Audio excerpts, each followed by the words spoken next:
राजा जी से, एमटी राजा जी से बात होने के बाद हम लोग चाह रहे हैं कि एक झारखंड का भी इस साल एक टूरिज़्म का शोकेस करे झारखंड को। मुझे भी बहुत इंटरेस्ट है खेलकूद, झारखंड को आगे कैसे लेके जाना है। तो इसमें हम बोला कि अगर फुटबॉल का कोई आप मेरे से सहयोग होना है तो मैं हर समय अवेलेबल में 1,40,000 दर्शक के आगे, जो संसार में रिकॉर्ड है, कभी भी कोई भी स्पोर्ट में, कोई भी स्पोर्ट में 1,40,000 अभी तक संसार में नहीं हुआ है। सलाम, नमस्ते, सत श्री अकाल और जय भीम जोहार। साथियों, एक शेर है, जब हौसला बना लिया ऊंची उड़ान का, जब हौसला बना लिया ऊंची उड़ान का, फिर देखना फिजूल है, फिर देखना फिजूल है कद आसमान का।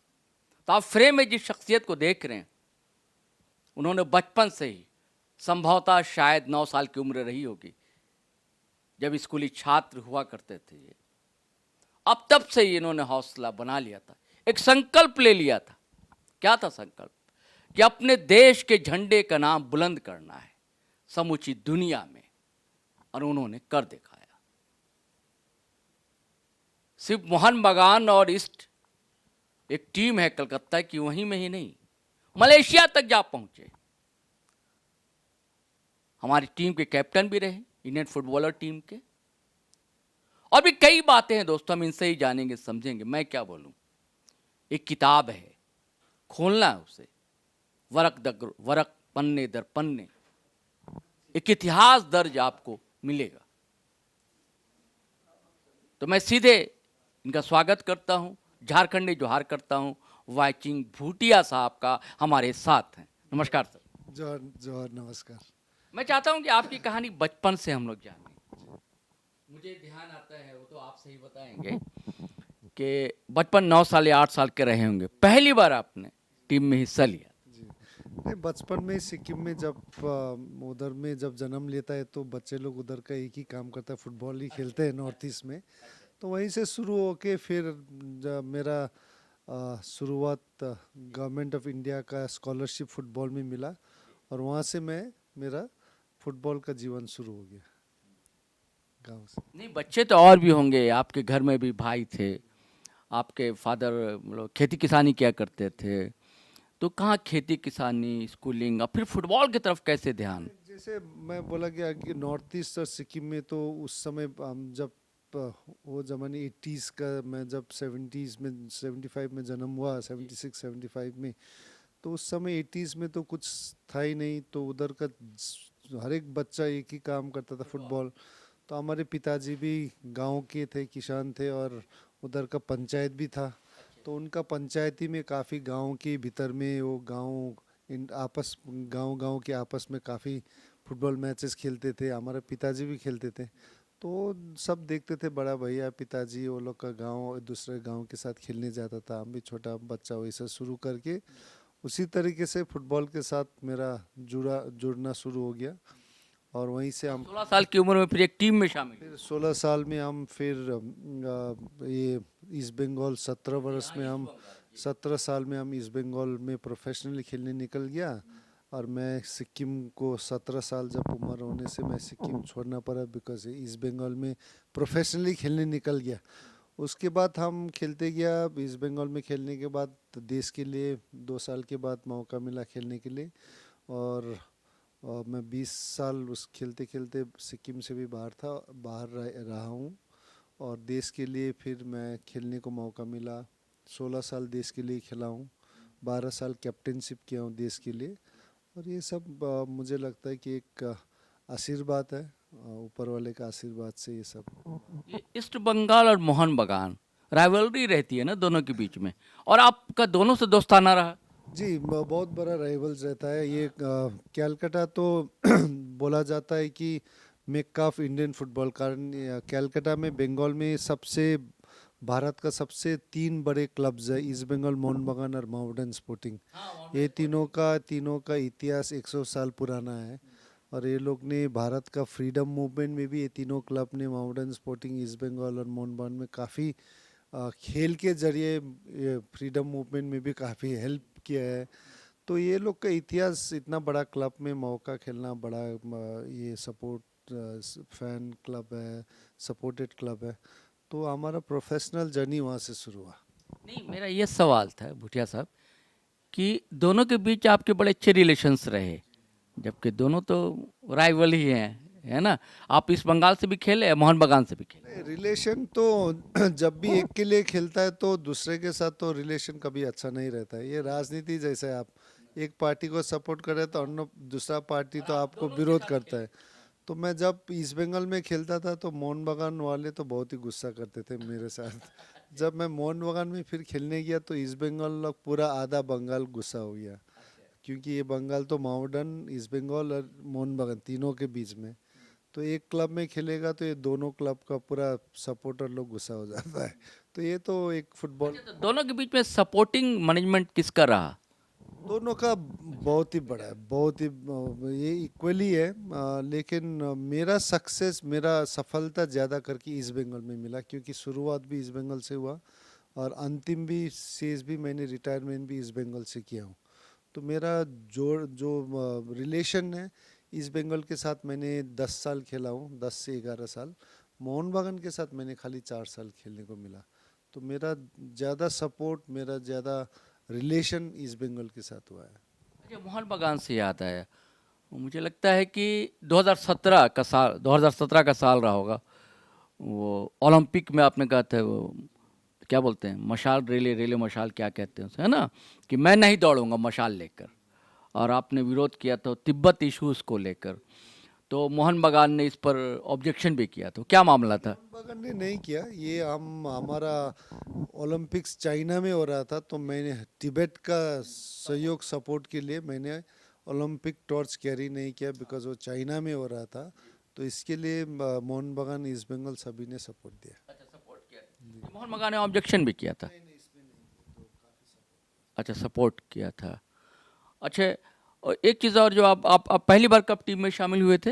ये हम शुरुआत हुआ भारत के लिए खेलने के लिए, इंडिया के लिए, तो ये करीबन आपका 1995 में मैं शुरू किया इंडिया के लिए खेलना। जी, रेगुलर कैप्टन रहे 12 साल तक? 16 साल तक। 16 साल तक? इस 16 साल तक खेले, 12 साल कैप्टन रहे? कैप्टन था। जी जी। तो कैप्टनशिप में सबसे ज़्यादा धमाल कह लीजिए आपने, कमाल या अचीवमेंट क्या रहा आपका? कैप्टनशिप में हमने 28 साल के बाद भारत ने पहली बार एशिया कप में हम लोग क्वालिफाई किया, जो 28 साल तक नहीं हुआ था।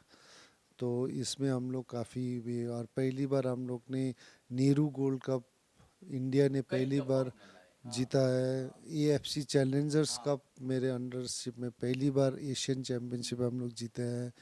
तो ये थोड़ा बहुत हम लोग का सफलता मिला। और वो एक कैप कहते हैं, वो भी सबसे ज़्यादा आपके पास है? मैं पहली प्लेयर हुआ 100 मैचेस खेलने का मौका मिला।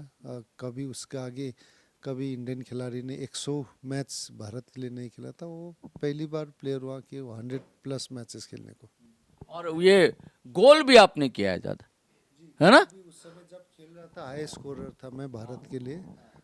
तो उस समय सबसे 47 गोल्स था, हाई स्कोरर था। जी जी, 47। जी जी। मैं कहता हूँ कि सबसे, क्या बोलते हैं, रोमांचक क्षण कौन सा रहा होगा आपका? शानदार। शानदार हमारा ये, आप जो बताए थे ईस्ट बंगाल मोहन बगान, ये दोनों तो बहुत बड़ा राइवल है। और ये दोनों का मैच जब कलकत्ता में होता है तो सारा कलकत्ता बंगाल रुक जाता है।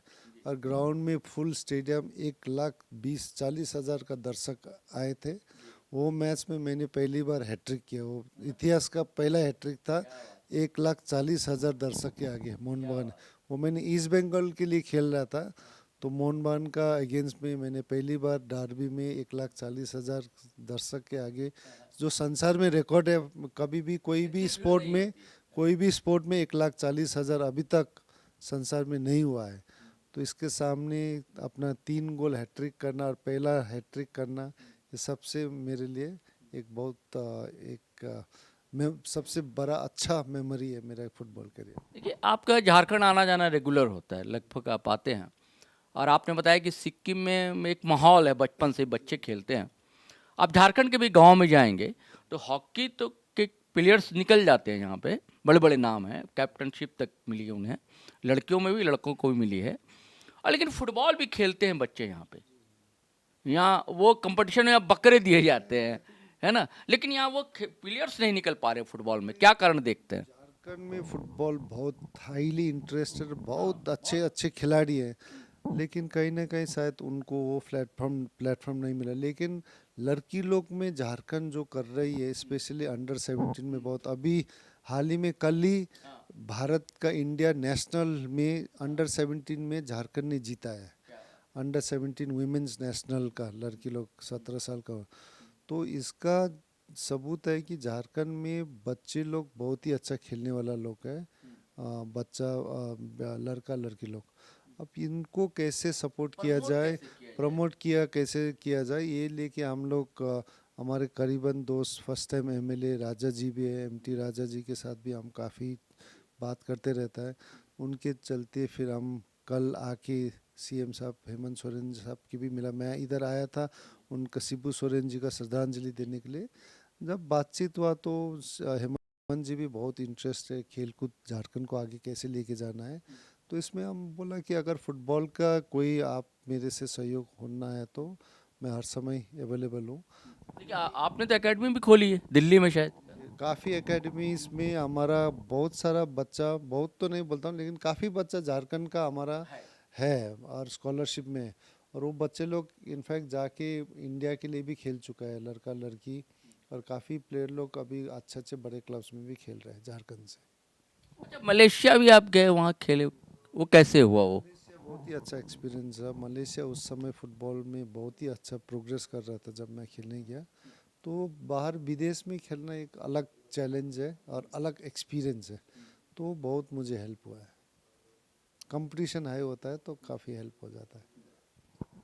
देखिए आप झारखंड आते हैं, आप सिक्किम से आप आते हैं, और नेचर दोनों के साथ है, दोस्ताना है कह लीजिए, याराना है ना, और बिना नेचर के तो सब कुछ अधूरा है। कहते हैं कि ऑक्सीजन नहीं है तो जीवन नहीं है, जिंदगी नहीं है, और ऑक्सीजन कहाँ से आते हैं? पेड़ पौधे, है ना। तो टूरिज्म का कुछ देखते हैं यहाँ पर। जब मैं कहता हूँ कि मैं कश्मीर गया था तो मैं देखा वहाँ पे झारखंड में, कश्मीर में किसी ने कहा था वो बादशाह ने कि हम यस्तो, यानी कि हिंदी में कहूँ तो जन्नत अगर कहीं है धरती पर तो यहीं है। मैं कहता ऐसा नहीं है, झारखंड देख लेते, जहांगीर तो ऐसा नहीं कहते, या सिक्किम देख लेते। तो यहाँ टूरिज्म के लिए बहुत संभावनाएं, पॉसिबिलिटी हैं। तो आपको क्या लगता है इसके लिए क्या कर सकते हैं अपन? टूरिज़्म, हम खेलकूद होने के बाद हम टूरिज़्म से जुड़ के काम कर रहे हैं और खुद का अपना काफ़ी टूरिज़्म में लेके प्रोजेक्ट्स भी है। और हम लोग का एक एनजीओ भी है जो हम लोग सस्टेनेबल टूरिज़्म को बहुत प्रमोट करते हैं। ये एक्ट बोल के, association for conservation for tourism. और हम लोग हर एक साल वर्ल्ड टूरिज़्म डे में हम लोग बड़ा करके सिलीगुड़ी में कंचनजंगा टूरिज़्म फेस्टिवल करते हैं। ये 3 दिन का फेस्टिवल होता है पूरा।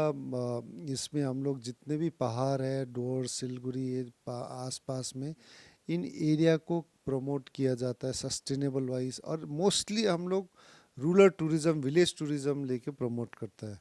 तो ये लेके हम लोग काफ़ी काम किया। होम स्टेज को लेके हम लोग काफ़ी, हमारे जो एक्सपर्ट है राज बासु जी, वो फादर ऑफ रूरल टूरिज़्म माना जाता है। तो इनके साथ काम करके रूरल टूरिज़्म के ऊपर, स्पेशली कंचनजंगा बेल्ट जो है, ये नेपाल से लेके भूटान लेके आप हिमाचल, उत्तराखंड, दार्जिलिंग, सिक्किम, अरुणाचल से जाके आप पूरे हिमालयन बेल्ट के village tourism, home stay culture को प्रमोट करते हैं। और इस साल हमारा मीटिंग राजा जी से, एमटी राजा जी से बात होने के बाद हम लोग चाह रहे हैं कि एक झारखंड का भी इस साल एक टूरिज़्म का शोकेस करे झारखंड का भी। और बात तो चल रहा है ताकि कंचनजंगा टूरिज़्म फेस्टिवल में हम लोग एक नया डेस्टिनेशन जो हम लोग दिखाना चाहता हूँ कि झारखंड का वो कई एक दो अच्छा जगह है। और स्पेशली बंगाल से भी नज़दीक है, मालदा से राजमहल का भी अगर हम लोग प्रमोट कर सकें तो एटलीस्ट थोड़ा बहुत झारखंड का टूरिज़्म को हम ये चाहते हैं कि वर्ल्ड टूरिज़्म डे में शोकस करें इस साल। बस वो बातें तो देखिए व्यूवर्स, आपको बता दें हम कि इतने बड़े प्लेयर्स रहे कि इन्हें एक, शायद मैं नाम है विजयन नाम था, मैं नाम भूल रहा हूँ, आप सही करेंगे, विजयन थे, फुटबॉलर बहुत बड़े। उन्होंने कहा था कि भगवान के उपहार हैं, इनके बारे में कहा था। तो निसंदेह ये गॉड गिफ्टेड, भगवान के उपहार हैं, तोहफा हैं। और ये ऐसा तोहफा है जिसे हम सबको सुरक्षित रखना, सेव रखना है, क्योंकि ऐसी ऐसी शख्सियतें बार बार नहीं आती, भगवान नहीं देते हैं। इन्होंने खेल के मैदान में जो झंडे गाड़े हैं दोस्तों, लेकिन एक सवाल है, थोड़ा तीखा है, वो ये कि सियासत के मैदान में ये फेल कैसे हो गए और क्यों चले आए थे पॉलिटिक्स में? नहीं, आई थिंक पॉलिटिक्स एक अच्छा नीति है, जो सेवा का नीति है। तो मुझे लगता है खिलाड़ी लोग को बहुत आना ज़रूरी है, क्योंकि खिलाड़ी में क्या होता है, आपका खेल कूद में सफलता एक ईमानदारी के साथ, टीम भावना होती है। टीम भावना होता है, ईमानदारी के साथ शॉर्टकट आपका सक्सेस कभी नहीं मिलता है। आपका मेहनती और सिंसेरिटी के चलते आपको खिलाड़ी को सक्सेस मिलता है। आपका पिताजी मुख्यमंत्री है, प्राइम मिनिस्टर है या आईएएस अफसर होके सफलता नहीं मिलता है खिलाड़ी में। आपको आपको मैदान में जाके लास्ट में अकेला परफॉर्म करना पड़ता है खेलकूद में और दर्शक के आगे। तो सफलता खाली आपको मेहनत सिंसेरिटी के साथ मिलता है। तो मुझे लगता है खिलाड़ी लोग को राजनीति में आना ज़रूरी है, बिकॉज एक सिंसेरिटी के साथ, मेहनत के साथ वो लोग राजनीति भी करेंगे, क्योंकि वो डिसिप्लिन में रहता है। तो वही डिसिप्लिन राजनीति में खिलाड़ी लोग लाएंगे। तो मुझे लगता है कि इंडिया का राजनीति में खाली हमारा सिक्किम का और नॉर्थ ईस्ट का नहीं और झारखंड में, सारे इंडिया में हमको लगता है खिलाड़ी लोग जैसा भावना सोच वाला लोग आना चाहिए इंडिया का राजनीति में। अब चुनाव भी लड़े पहली बार। टीएमसी से एक दो बार लड़ा हूँ, लेकिन वो सब सीखने को मिला। मैं अभी राजनीति से दो तीन साल से राजनीति कंप्लीटली छोड़ के, पार्टी बनाने का मन क्यों हुआ? क्योंकि हमको लगा कि सिक्किम, टीएमसी के बाद बनाया आपने? तो मैं जो मेरा थोड़ा इतना ज्ञान तो नहीं, लेकिन थोड़ा एक्सपीरियंस मिलने के बाद लगा कि खुद का एक पार्टी, खुद का सोच का, क्योंकि जितने भी आप पार्टी करेंगे, टीएमसी करो या जेएमएम करो, कांग्रेस करो या बीजेपी करो, ये तो दूसरा का सोच और दूसरा का उसमें चलना है। तो हमको सोचा क्यों मेरा ही सोच का एक पार्टी ना बनाए, जो खेलकूद का जो सोच, सिंसेरिटी का, जो ईमानदारी के साथ काम करने वाला। लेकिन राजनीति में ये नहीं होता। खेलकूद में सफलता मिलना आपका हाथ में है। आप कितना मेहनत करेंगे, आप कितना कोशिश करेंगे, वो सफलता आपका हाथ में है। राजनीति में आप जितना भी मेहनत करो, आपका सफलता जनता के पास है, आपका हाथ में नहीं है। तो ये थोड़ा डिफरेंस है। तो राजनीति में आप एक खराब खिलाड़ी के साथ भी हार सकता है, बिकॉज आपका हाथ में रिजल्ट नहीं है, आप रिजल्ट जनता के हाथ में है। लेकिन फुटबॉल में, बॉक्सिंग में, बैडमिंटन में रिजल्ट अपना हाथ पे है। मैं कैसे मेहनत, कैसे खेला, वो रिजल्ट मुझे मिलता है। लेकिन राजनीति में रिजल्ट जनता के हाथ में है। तो आप खराब खिलाड़ी के साथ भी हार सकता है, क्योंकि आपका हाथ में नहीं है। तो ये राजनीति है। सबसे अच्छा पल आपका अगर जिंदगी में कहा जाए, या कुछ ऐसी चीज ऐसा आपको लगा कि अरे गजब, मैंने तो क्या कमाल कर दिया मैंने, है ना? ऐसा होता है ना, अंदर फीलिंग्स होती है कि अपने आप में क्या बोलते हैं उसको, गर्व महसूस करता है व्यक्ति, प्राउड फील करता है कि हमने ऐसा कर दिया, बिल्कुल ऐसा मैं सोचा नहीं था कि मैं ही ऐसा कर पाऊंगा। मैं कभी ऐसा सोचता ही नहीं हूँ। मैं हर समय उठ के सोचता हूँ कि आज सबसे अच्छा दिन रहेगा। ऑब्वियसली ज़िंदगी में सोच तो वैसा ही होगा, लेकिन दिन खराब और अब बुरा जाता है, अच्छा दिन जाता है, खराब दिन जाता है। लेकिन मैं हर समय उठता हूँ कि आज अच्छा दिन होना चाहिए और होगा। और ज़िंदगी में ऊपर नीचे ये नियम है। जब पैदा हुआ आपका ज़िंदगी हर समय ऊपर ऊपर नहीं जाएगा, नीचे भी जाएगा। ये तो आपका प्रकृति का नियम है कि लाइफ ही ऐसा है, ऊपर नीचे दोनों को आपको टेस्ट करना है, एक्सपीरियंस करना है और आगे बढ़ना है, बस। वो एक पंक्ति है, अगर उर्दू शब्द है लेकिन, कि खुशियों की लज्जतें भी हैं गम के हुजूम में। खुशियों का टेस्ट जो है ना, गम जो है, दुख है, उसी के तो हुजूम में। आपको जब खुशी और सबसे खुश कब में हो गया, जी आपको सबसे खुशी और सबसे आनंद कब मिलता है, जब आप गुम के रास्ते में, जैसे खेल कूद में जी हम इतना मेहनत करते, इतना टॉर्चर में जाता है, धूप में, बारिश में, और भाग के थक के दौड़ रहे हैं, हम जिम कर रहे हैं, वेट्स कर रहे हैं, मेहनत कर रहे हैं, इतना थक के पूरा ऑल आउट होके। लेकिन वो जब इतना स्ट्रेस, इतना मेहनत, इतना सब कुछ दे रहा है, लेकिन जो उसका सफलता मिलता है, उसका टेस्ट तभी होता है। अगर आप मेहनत ही नहीं करेंगे, हार्डवर्क ही नहीं करेंगे, वो सफलता आपको कोई स्वाद ही नहीं आता है। जितना ट्रबल में जाएंगे, जितने मुश्किलों में जाएंगे, उसके बाद निकल के जो सफलता मिलता है वो स्वाद अलग का स्वाद होता है। तो इसलिए आपको गम और सुख दोनों एक साथ लेना चाहिए। बहुत बहुत धन्यवाद। ठीक है, बहुत बहुत शुक्रिया। वो जो मैंने अफसर अफजलपुरी का वो शेर है कि खुशियों की लज्जतें में गम के हुजूम में, गम से जो डर गए तो किधर जाओगे मियाँ, मर जाओगे मियाँ। तो यही हौसला है इनके अंदर जज्बा है, और मतलब बिल्कुल उबलता हुआ जज्बा है, और इससे प्रेरणा लेनी चाहिए। झारखंड के युवाओं को प्रेरणा लेनी चाहिए, और टूरिज्म के लिए ख़ास करके सरकार को भी विचार करना चाहिए कि हमारे यहाँ जो नेचर है, प्रकृति है, इतने स्पॉट्स हमारे यहाँ कि मत पूछिए। मैं बताऊंगा नहीं, एक समय मैं अभी नाम नहीं लेना चाहूँगा मैं, कि एक सीएम तब नहीं रहे, तो उनसे हमारी बातचीत हुई थी। मैं उस समय कई पूरे झारखंड के कई इलाकों में घुमा था। मैंने उन्हें एक प्लान दिया था कि इस पर काम करना चाहिए, क्योंकि टूरिज्म जो बहुत बहुत बेटर यहाँ पे नहीं, इधर में बहुत ही स्कोप है। मुझे लगता है कि डेफिनेटली आने वाले दिन में सरकार भी बहुत खेलकूद और टूरिज्म के ऊपर बहुत, हेमंत जी भी बोल रहे कि प्रमोशन बहुत जारी रखना है, तो मुझे लगता है डेफिनेटली होगा। तो हमारी ओर से बहुत बहुत आभार भूटिया साहब का। और रांची शहर बड़ा मोहब्बत करता है इनसे, और ये खुद मोहब्बत करते हैं झारखंड से भी। चलिए साथियों, इजाज़त दीजिए, लेकिन आपसे गुजारिश है कि अगर आपने हमारा चैनल सब्सक्राइब नहीं किया तो कर लीजिए, और वीडियो धड़ाधड़ फटाफट धनाधन शेयर कीजिए, लाइक कीजिए, कमेंट कीजिए। इजाज़त दीजिए। जय हिंद, जय भारत।